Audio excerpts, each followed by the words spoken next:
Rayan woke before dawn. The apartment smelled of tea and old papers. He moved slowly, careful not to wake the little mattress where Era slept. Morning light found a small note pinned to the curtain. Era's drawing of two people holding hands under a single star. He kissed the photo of his late wife on the shelf. "We will make it," he whispered. He had promised her, months before she died, that he would give their daughter a chance.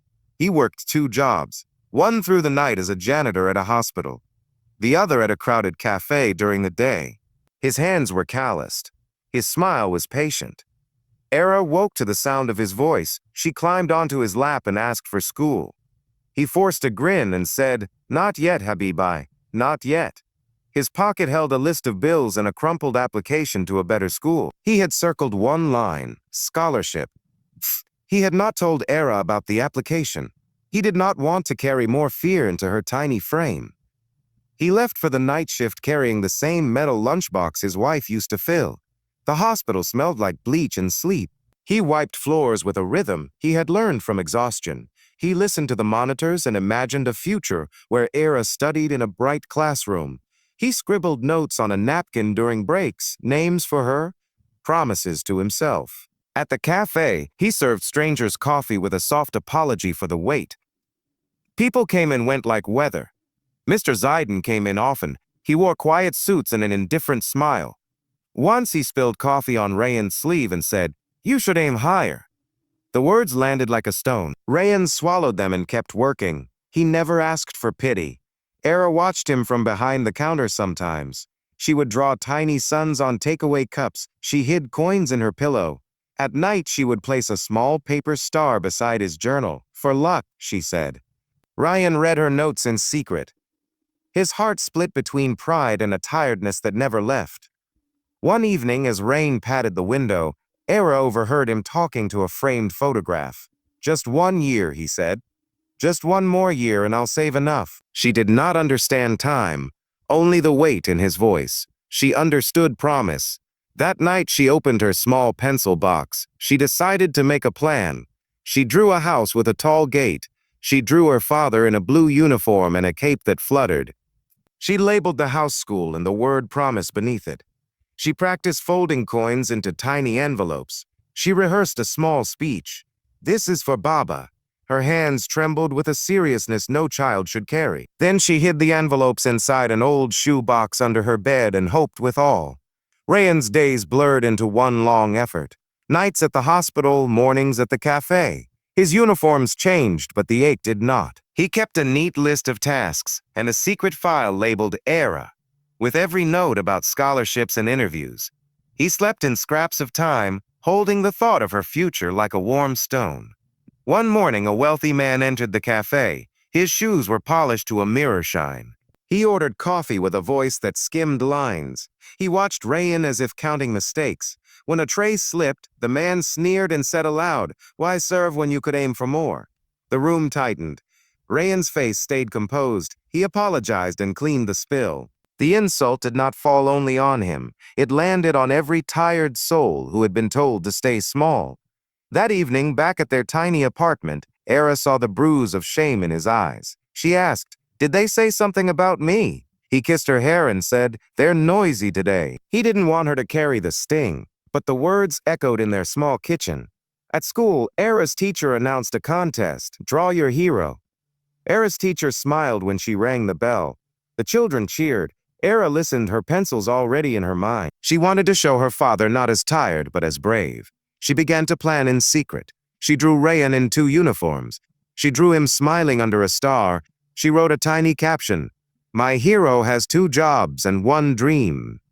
On paper, the truth was simple. At home, it was complicated.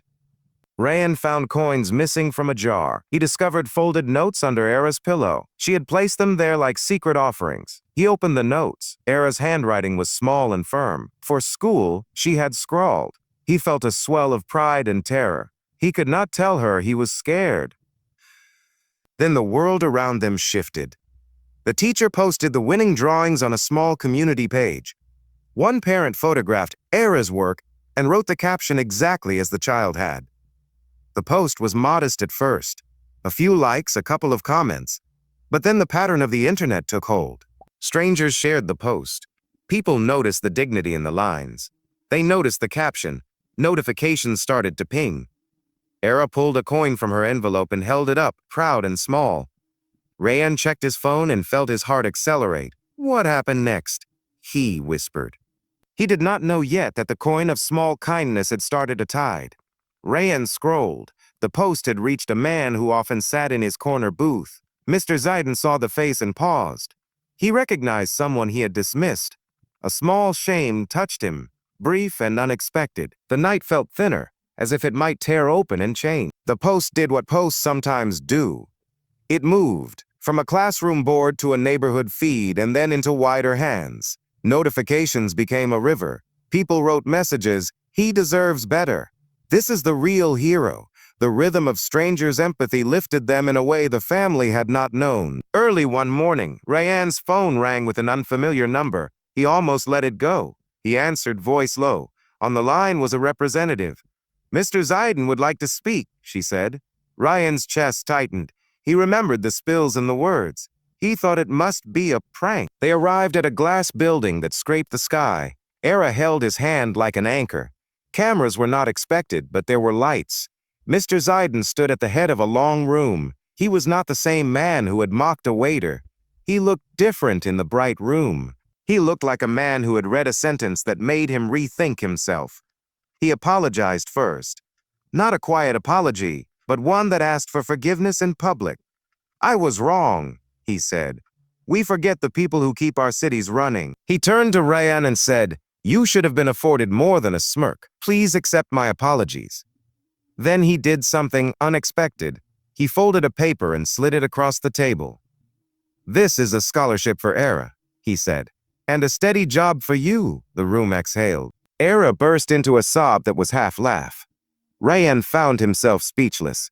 He thought of the nights mopping floors. He thought of the nights he had spent rewriting the past into something possible. What happened next surprised everyone, a reporter later wrote. But in the moment, there were only two people in a small world that had grown large. The cameras recorded the embrace. Strangers online wrote, "Finally," and tears, and a story I needed today. For Rayan, the world narrowed to the shape of his daughter's face against his chest. Back home, the little house felt different. Neighbors knocked and brought small gifts. The cafe manager offered a day off with pay. The hospital staff brought a card signed with gratitude. Era's teacher framed the drawing and tacked it in the office.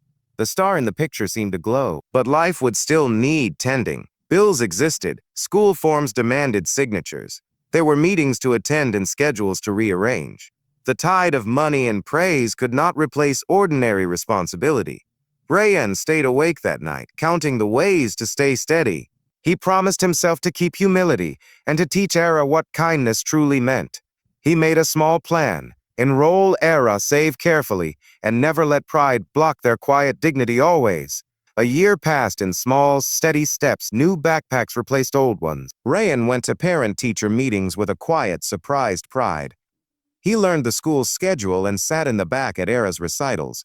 Her voice was confident. He remembered the nights they had practiced the alphabet by the dim lamp. Era's drawing hung in the school office. Visitors stopped and read the child's caption. "My hero has 2 jobs and 1 dream." The lines in crayon carried a dignity that made people pause. Neighbors began to nod at the hospital doors. People smiled at the janitors. Era's star had nudged something gentle in others. Rayan wrote in his journal more now. He wrote the lessons he wanted to pass on: humility, work, and grace. He taught Era to fold a suit and to place coins in a jar for someone in need. The cafe changed his shift so he could attend morning classes. He slept deeper and missed fewer of her school moments. One evening after a long day, Era ran into his arms and said, "We did it, Baba." He held her and felt the tiredness slip. He opened the journal and wrote a short line to his late wife. "We kept our promise." Then he added, "She made the world stop and start again." Life did not become perfect. Bills remained. There were appointments and forms and ordinary strain. But the family discovered a steady rhythm. People messaged them with stories of small kindnesses. Era shared her new books with friends. She practiced generosity as something daily and true. Neighbors brought a small cake and left it at their door with a note for courage. Night nurses folded a card and sent flowers with it. Mr. Ziden came once more without any cameras. He asked only to see Era's classroom and to speak with Ryan in private. He handed over a small envelope and promised to pay for after-school lessons. Ryan measured the gesture and felt both pain and relief. She placed the money in a jar labeled Era's Future. The city did not transform overnight, but people were softer, kinder in small ways. On a quiet night, they sat on the roof and looked for a small, bright star. Era pointed. "There," she said. "Our promise." He kissed her forehead. "Yes," he whispered. "Our promise." Ryan placed the framed drawing beside his journal and folded a small envelope. Inside, he put bus money and a note for dreaming. He left it where Era used to hide her secret coins. That is how little hands changed a large room. A child's drawing nudged a city's attention. A single promise kept through long nights became a light that others could follow. Sometimes the world stops for a moment, and in that stillness we learn to look again.